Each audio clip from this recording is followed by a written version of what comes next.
Hello, I'm Stephen Long. Welcome to a special edition of The Drum on money, markets and mayhem. We're looking at the year that was in the world of finance, from the Eurozone meltdown to the madness on the share markets, the mining boom and much, much more. And later in the show, we'll talk to Australia's former ambassador to South Korea, Richard Bronovsky, about the death of North Korean dictator Kim Jong-il and what it means for relations with the West. Our panel tonight, former banker, trader and author of Extreme Money, Satyajit, the CEO of Rate City, Damian Smith, and Oliver Marc Hartwich from the Centre for Independent Studies. And you can join us, check in on Twitter using the hashtag #TheDrum. Well, the GFC Mark 1 has well and truly morphed into GFC Mark 2, and as Christmas approaches, there's fears we're headed for Debt-mageddon. The ratings agency Fitch added to the gloom over the weekend. It said the prospect of a deal to save the euro was beyond reach and warned 6 more countries face an immediate downgrade: Spain, Italy, Ireland, Belgium, Slovenia and Cyprus. That means their governments would have to pay even more to borrow money. What Fitch has done is to state a number of conditions that they would like to see before considering that the Eurozone crisis is properly being resolved. And what strikes them at the moment is that they don't find the kind of coordination in the Eurozone that they would like to see. But fear not, European finance ministers are meeting again tonight to try and find a solution. It's the 61st meeting on the euro debt crisis. Das, my theory is that they're trying to have a crisis meeting-led recovery, holding a meeting in every city to try and stimulate the economy. Do you think there's any prospect of them pulling us out of this? I don't think so. I think fundamentally they had the opportunity probably a year ago.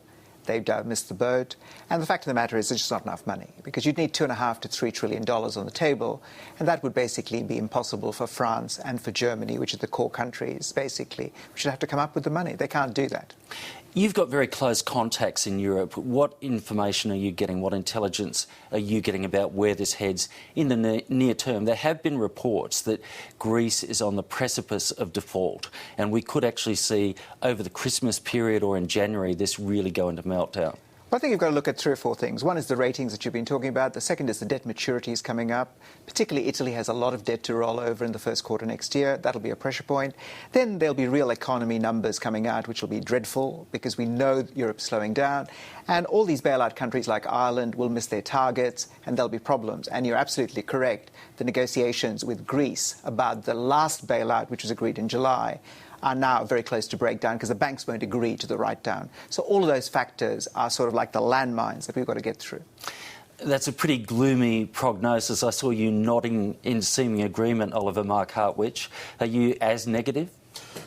I think I am, and I'm really afraid I am very negative because I also see more political problems.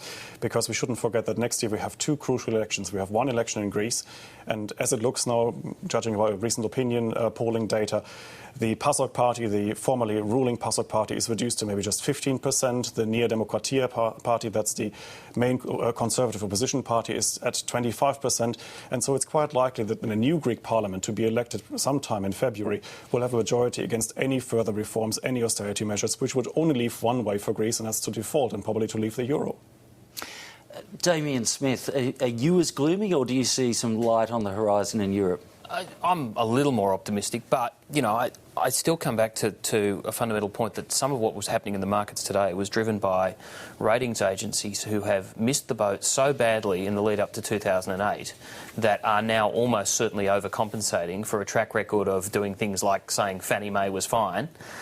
You know, I think that we are overreacting a little bit to what Fitch and Moody's and others are doing because, frankly, I don't trust these guys. I certainly didn't trust them before 2008. Their track record's not good enough for them to suggest this is not going to work out. But aren't they just really confirming what we already know? The horse has bolted and they're just telling us it's out of the stable. Potentially true, but, you know, I think it does strike me as odd that Australian markets can go into such catastrophic meltdown, 2.5% today, on the word of people who, frankly, should not be trusted to tell you the time of day, let alone the health of the European economies. But, Damien, you can leave aside the issue of the ratings. The markets are saying in terms of the funding costs of these particular sovereigns we're talking about and their access to market, that's pretty much shut.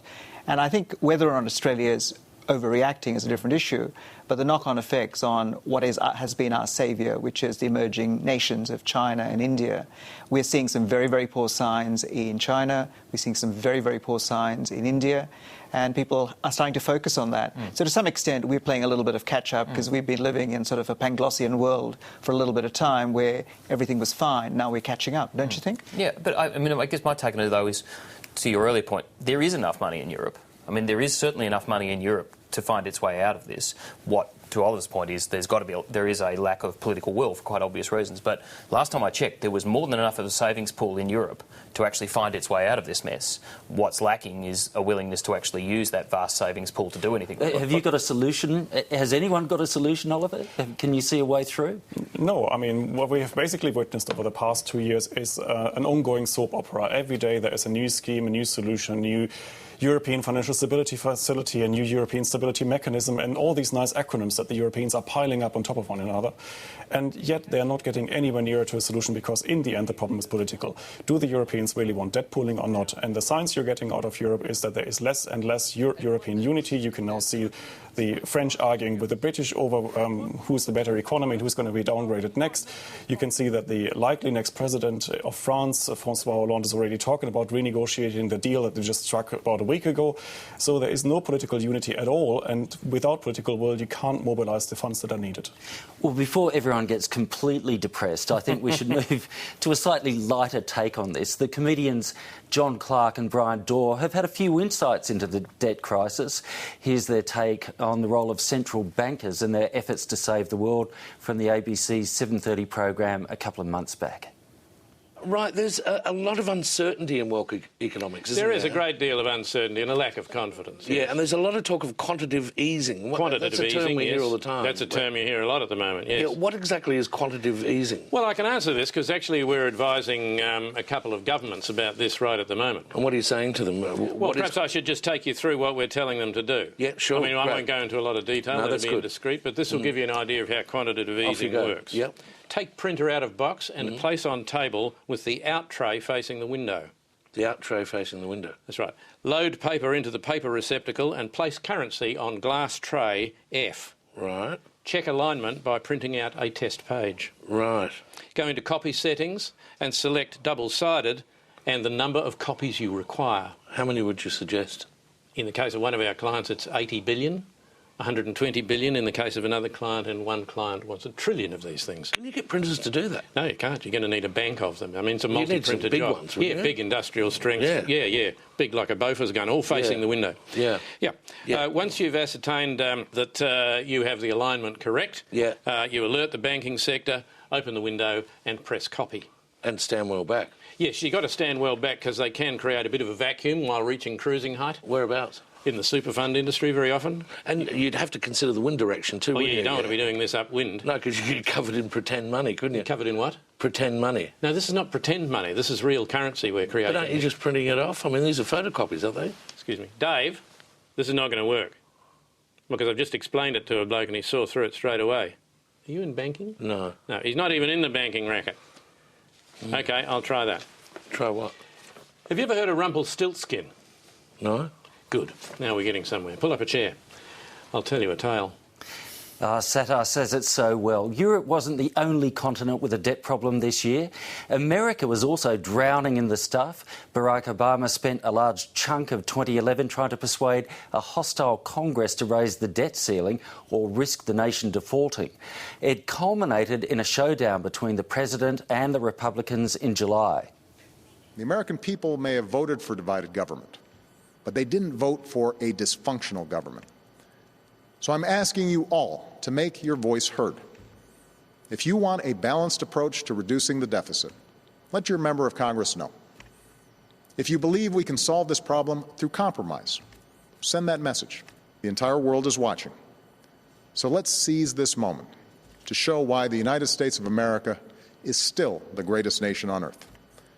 Not just because we can still keep our word and meet our obligations, but because we can still come together as one nation.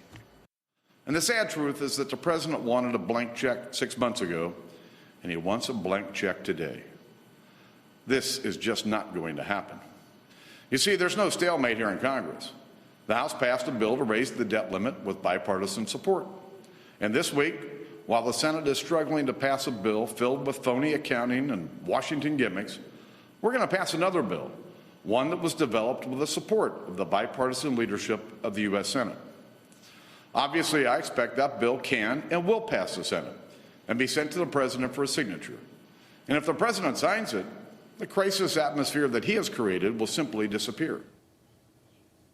A last-minute deal was finally reached, but Das, it didn't fix all the problems, did it? No, the deal was always going to be a sort of an ad hoc band-aid. And the real issue is they have to tackle their budget deficit.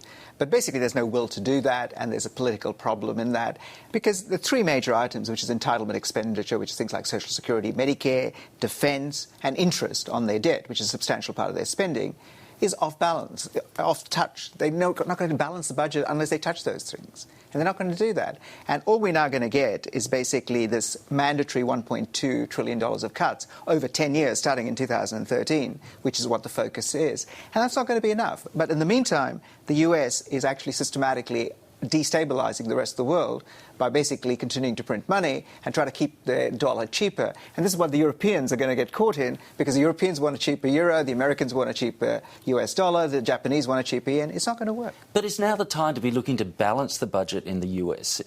Traditional Keynesian economics says now's the time to actually have the fiscal stimulus. I read a blog post on the weekend from a chap who said Keynes was right, and it's actually austerity that's destroying the world. What do you reckon, Damian Smith? There was the bones of a pretty sensible long-term settlement proposed in the US. They actually had an independent commission do a lot of work on this, reasonably bipartisan, when no one currently in Congress was on it. It's thrown up the failure here in Australia, as well as in the US, of using processes like that and then handing them back to politicians. You know, Das is absolutely right.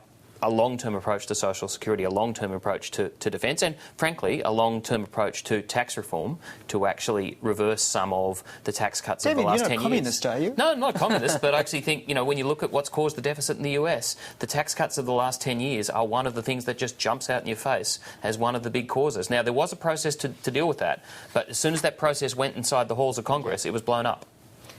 OK, well, tax is a big issue, and it's one of the issues in the protest movement in the US, which all began on Wall Street and spread around the world, the Occupy movement, a ragtag of activists protesting against greedy bankers and inequality. And inequality is one of the underlying themes of the crisis. According to credible figures, in the US, all of the income gains of the past decade have gone to the top 10%, with real income cuts for the other 90%.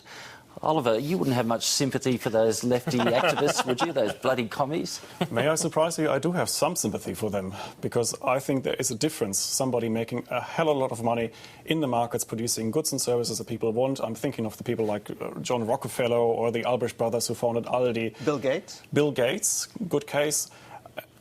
People on this side, I think they have my full sympathy, and I think it's fine if they make a killing in markets. Where I see a big problem is when we've got bank employees basically taking a lot of money from the banks, but when things go wrong for the bank, ask for the government to bail them out. I think that's what these people protest against, and as far as they are protesting against this kind of bailout culture, I'm with them.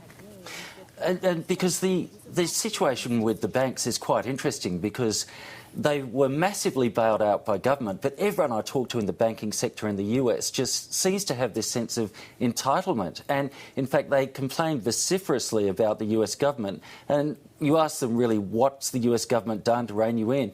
And they say, well, Barack Obama called us bad names. Well, but the problem here really is that this is not capitalism. This is some kind of socialist game that they are playing, because they are really just trying to... This is the banks. The banks. It's a cliche now to say that you want to privatize the gains and socialize the losses, but that's effectively what they're doing. And I think we should stop this, because this has got nothing to do with capitalism. We should actually restore capitalism, and that only works if you introduce strict liability rules. So people who take a risk, fine if it works for you, but don't ask us to bail you out if it goes pear-shaped. But all bankers have always been capitalists when they were making money. They all become socialists the moment they lose money. Well, that's an old rule. Basically, it happens every time.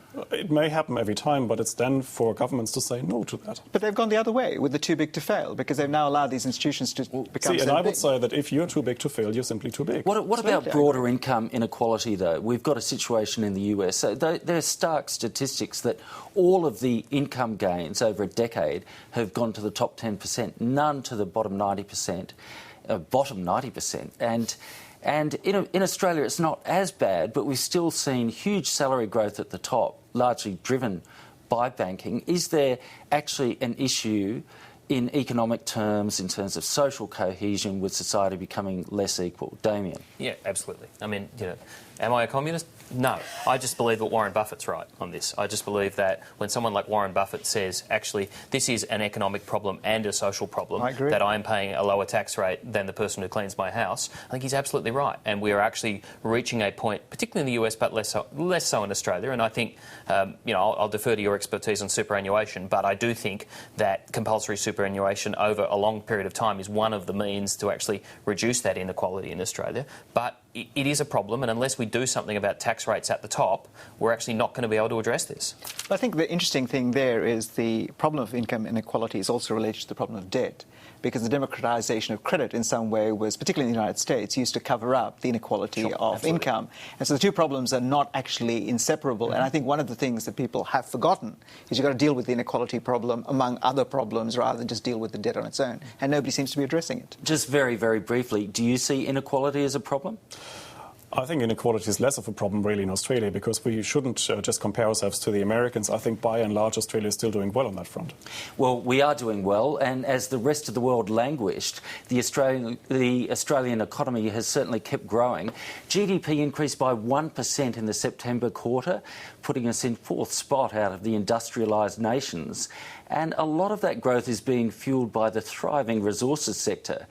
So has the mining boom peaked, as some analysts argue, or will the good times keep rolling on? Damian?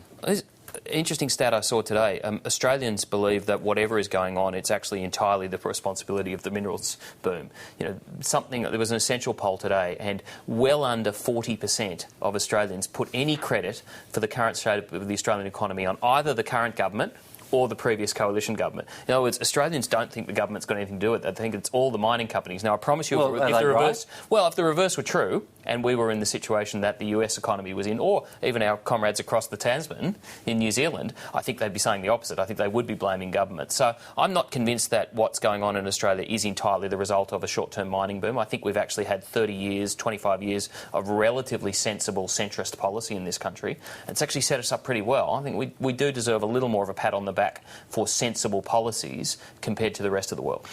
But the mining boom is actually causing problems. We hear talk of the two-speed or multi-speed economy. There were reports today that the big retailer Myer is going to actually start closing stores, both because of online competition, but also because people outside of the mining sector don't have a lot of money to spend. Should we be looking to rein in the mining boom with, for example, a sovereign wealth fund, which would put the fruits of the mining boom in terms of taxation away for the future? What do you think, Oliver, Marc, Hartwich? Well, first of all, I would say it's good that we have a two-speed economy, because it means that at least parts of the economy are growing strongly. So that's good. That's worth celebrating, and we shouldn't forget that.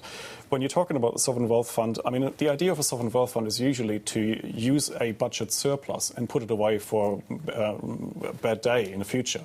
Now, the problem is, of course, that we don't even have a surplus at the moment. So this whole talk about a sovereign wealth fund, I think, is completely futile, unless you think that Wayne Swan $1.5 billion budget surplus, if he gets it, is worth putting it into a special fund. Down the track, though, it'd have to be linked to a mining tax. What do you think, Damian? I'm not a big fan of sovereign wealth funds. I mean, that I think in the long run, a balanced budget over the cycle plus compulsory savings through superannuation has much the same impact if you do it right over an extended period of time. I'm not a big fan of saying that you actually throw all the rights and responsibilities for future decisions way down the track. We actually should have the right to spend some of it now and democratically make decisions now about what gets built and doesn't get built, and not throw that 20, 30 years in the future. Are you a fan of a sovereign wealth fund? Oh, I've always liked the idea of a sovereign wealth fund, because fundamentally we have limited resources with limited lives. And at some point in time, that's going to end. So we should have been doing this from the 1980s onwards, and we should have had a tax. We should have basically built the sovereign wealth fund up. There are countries which have done very well, Norway for one. There are countries which have done that well, but it's a social decision and it's got a lot to do with the politics. It ain't going to happen here, I don't think. It's too late. It doesn't look like it. Well, Australian homeowners thought their Christmas had come early when the Reserve Bank decided to trim the official cash rate by another 0.25% in the first week of December. It was the second cut in 2 months. But the major banks were more Grinch than Santa Claus. Most of them took their time to pass on the festive cheer, and the Treasurer wasn't happy. Understand that many families and small businesses will be very angry if there is not a full pass-through of this rate cut by the banks in the system.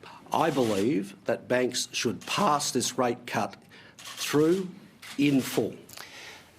Damian, do you think that we're going to see a situation in the coming months where the rates are clawed back by the banks, the Reserve Bank cuts and the rates clawed back? Not overall, no. I think the market, frankly, the home lending market in Australia is so competitive right now because it is so slow. Actually, I think competitive pressure over the next 12 months will force them to do what they did last week, which is buckle and pass those rate cuts on. It is just not clear to me that the story about funding is absolutely as true as they say it is. 55% of their funding now comes from domestic deposits. That was around 40% a few years ago. They actually control the levers around that. There are plenty of sources of money for Aussie banks. Bendigo Bank just had a 3x oversubscription for a $120 million placement this week. People want to invest in Australian banks. They can raise money, and a combination of competitive pressure and, frankly, the fact that they do have more control over their funding than they claim, I think will mean that rates will move largely in step with the cash rate. Das, do you think that they have a funding issue, the banks? Oh, yes. You do? I think they have a funding issue because of a couple of reasons. One is obviously overseas funding is now close to them, and I think it'll stay closed for the foreseeable future unless Europe turns around.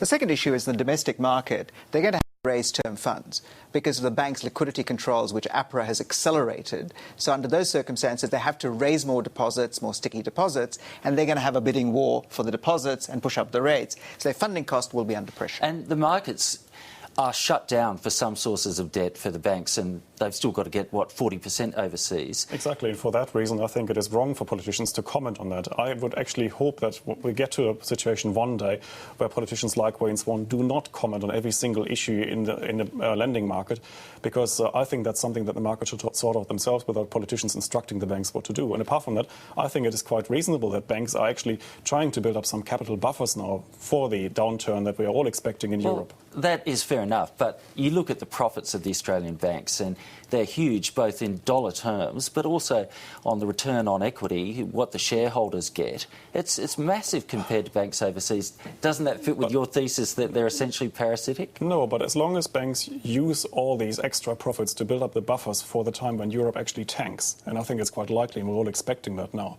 that's fine. They shouldn't pay out straight in bonuses, they shouldn't pay it to shareholders. I think they should really build up their buffers for the crisis ahead. Just very briefly, how safe are Australia's banks, Das, in the event that things turn pear-shaped in Europe? Relatively safe because obviously their capital is very high and they don't have as much connection with Europe, but they'll get second-order effects. So they're safe, and we all know that the government will step in because they're too big to fail at the end of the day. Guaranteed by the taxpayer. Well, we're going to move on and we're going to have a look at the situation through a different take, and you know the old adage, a picture's worth 1,000 words. We've decided to bring you some of the funniest images of the financial year and provide some of our own captions. Das, the first one is, of course, Wayne Swan being handed his trophy as the world's best treasurer. What's your suggested caption? Well, I just thought basically he's thinking it's solid silver. Perhaps I could melt it down and sell it basically to balance the budget. That's a good one. I'll pay that. Damian? I think he's just looking straight down the barrel of the camera at Peter Costello, saying, I got to be Deputy Prime Minister, you didn't, and I got to be World's Best Treasurer, and you didn't. And what's Paul Keating saying off? Things that I could not repeat at 16. Oliver, what's your caption? Well, I think he's probably asking himself whether he can keep the plate if he doesn't deliver a surplus next year. And he will, even if he doesn't. Next image is Swanee and Julia. What are they saying on the couch there? We'll start with you, Damian, this time. I think Julia's saying, look, Kevin's out of the country. Swanee, do you reckon we can just shift his photo down past Latham? And do you think that'll calm the caucus? I like that. Oliver? Where did all our voters go? Oh, wait, there's one over there. OK, Des? This is Julia saying, that's the budget surplus over there, and Wayne leans over and says, dear leader, that's the deficit. OK, I like that. We'll move on to image 3, moving to Europe, and we've got Angela Merkel and the French President Nicolas Sarkozy with Silvio Berlusconi. No, well, not with Silvio Berlusconi, but this was the famous incident when they were asked about Silvio Berlusconi and what he contributed to solving the European debt crisis. What's our caption? What were they really thinking at the time, Das? What do you do with a naughty boy like Silvio? I just think that both of them are thinking about the massive cosmic irony of France and Germany being the saviours of the world. Indeed. No way. Angela Merkel just said, cher Nicolas, just enjoy it while you're still AAA rated. Very good. And our next image is Berlusconi. All is forgiven. Sort of. I think he's reenacting a scene from The Godfather there, and he's telling Nicolas Sarkozy, Nicolas, you're dead to me. But what do you think, Das? He's saying, you just go up behind Angela, nuzzle her in the ear and whisper sweet nothings, and it'll be all fine. I actually think he's trying to explain to Nicolas Sarkozy that he really doesn't want a world where sort of personal morality becomes a major issue in choosing whether politicians get to stay in office.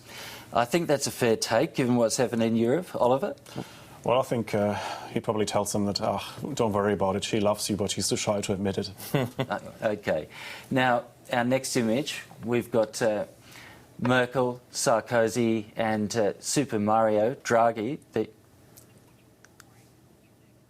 Oh, I'm sorry. I've moved ahead of us. We've got Julia Gillard on screen, and we've got Silvio Berlusconi there, and this preceded a moment when he took quite a decent look at a certain portion of Julia's anatomy. What was he thinking?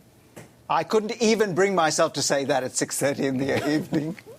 He's just an appalling human being. I think that we can actually genuinely agree that this is one of the most appallingly democratically elected, or undemocratically elected leaders on the planet. Who's just a genuinely appalling human being. And no longer with us. And did you have a take on that one?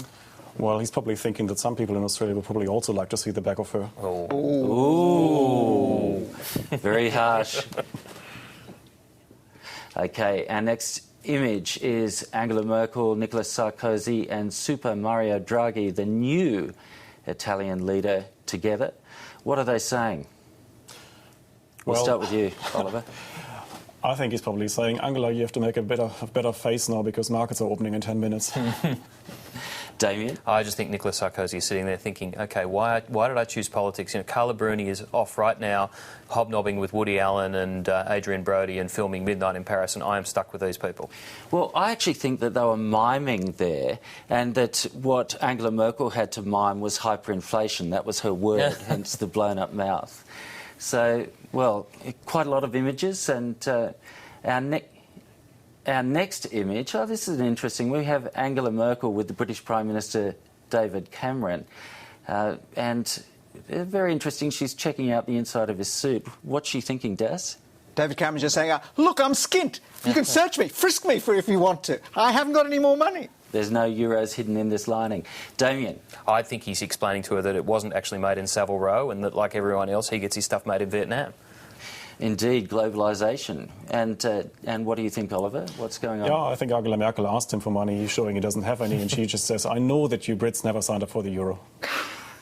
Yes. I think what she was saying was, David, when I mentioned the flash crash, that's not what I was talking about.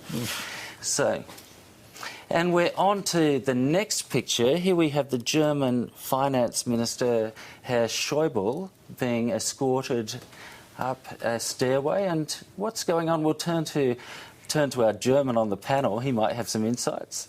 Well, I think it's one of his advisors telling him, Mr. Treasurer, these Euro summits, climbing them is a real pain.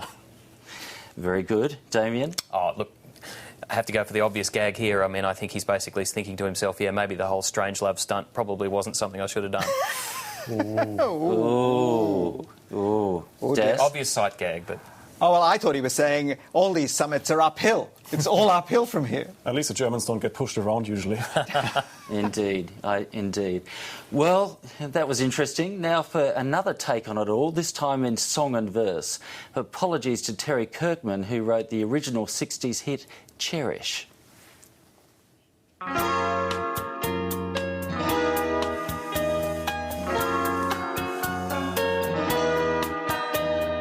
Bearish is the word I use to define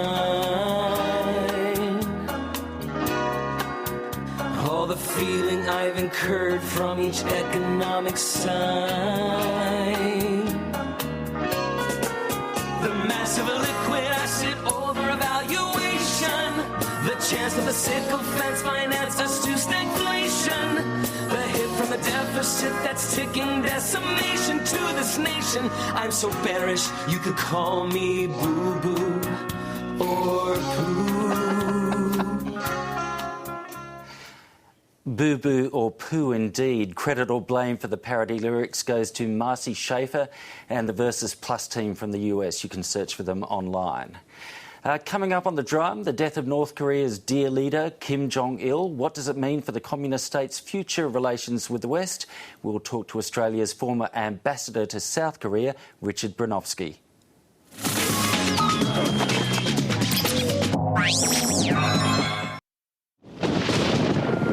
The rain has come, the drought has ended, and for a second incredible year, the outback rivers flowed to Lake Eyre, bringing both relief and drama.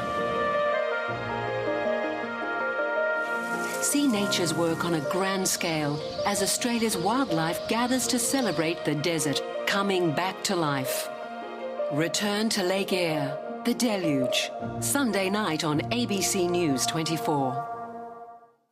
It's rehearsal time for the Tokyo Symphony Orchestra. Since the earthquake, these 90 musicians have had to play musical chairs, moving from venue to venue so the orchestra can keep practicing.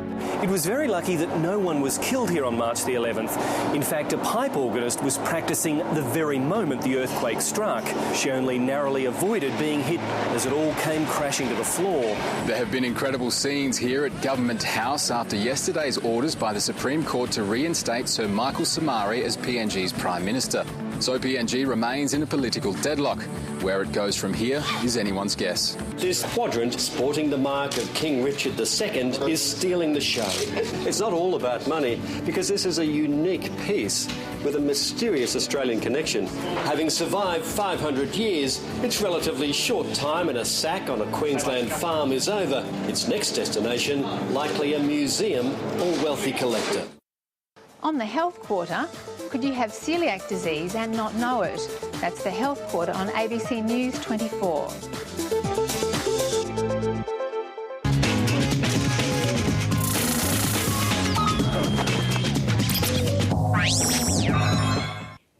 Now to the big news story of the day, the death of North Korean leader Kim Jong-il. The reclusive and mercurial dictator died of a heart attack. He was 69. Kim Jong-il will be succeeded by his third son, Kim Jong-un. But the future of the secretive communist state is now far from certain, and the death of the man referred to as dear leader could have heightened tensions with the country's neighbours in the south. Richard Broinowski was Australia's ambassador to South Korea from 1987 to 1989. He joins us now. Richard, welcome to the drum. Good evening. What is the implications of the death of Kim Jong-il? I don't think we have any yet. I think it's a bit too early to tell. I think there's been a fair degree of hyperventilation in the media about what's going on. Is South Korea really going on to some sort of war footing? Are the Japanese really very concerned? When you look back a couple of years, you see that Kim Jong-il put his younger sister and her husband as kind of minders for Kim Jong-un, his third son, as regents, if you like.